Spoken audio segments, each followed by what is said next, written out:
انسان اگر اپنے جسم پر غور کرے، اللہ نے بے شمار نعمتوں سے نواز رکھا. حضرت شیخ سعدی رحمۃ اللہ تعالی ان کے بارے میں واقعہ مشہور ہے، میں نے بھی سنا ہے کئی بار. ان کے پاس جوتا نہیں تھا، مسجد تشریف لے کے 2 نفل پڑھے، اللہ سے جوتا مانگا. کہ یہ بہترین طریقہ. 2 نفل پڑھے، اللہ سے جوتا مانگا. اے باری تعالیٰ میرے پاس جوتا نہیں، میں آپ سے جوتا مانگتا ہوں.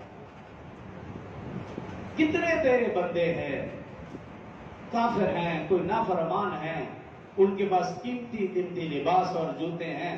میں تیرا ایک ادنا سا فرمانبردار بندہ ہوں، میرے پاس جوتے نہیں. یہ اپنے الفاظ میں شکوہ شکایت کیا.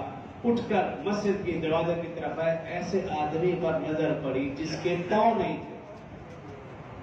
بس اسی پاؤں واپس پلٹے، سجدہ ریز ہوئے. اے باری تعالیٰ تیرا شکر ہے، تو نے مجھے پاؤں تو دے رکھے، یہ بھی تو تیرا بندہ ہے جس کے پاس پاؤں نہیں، پھر بھی اس کی زبان پر کوئی شکوہ اور شکایت نہیں. لہٰذا مجھے کچھ بھی نہیں چاہیے، جو تو نے رکھا، جس حال میں رکھا میں راضی ہوں.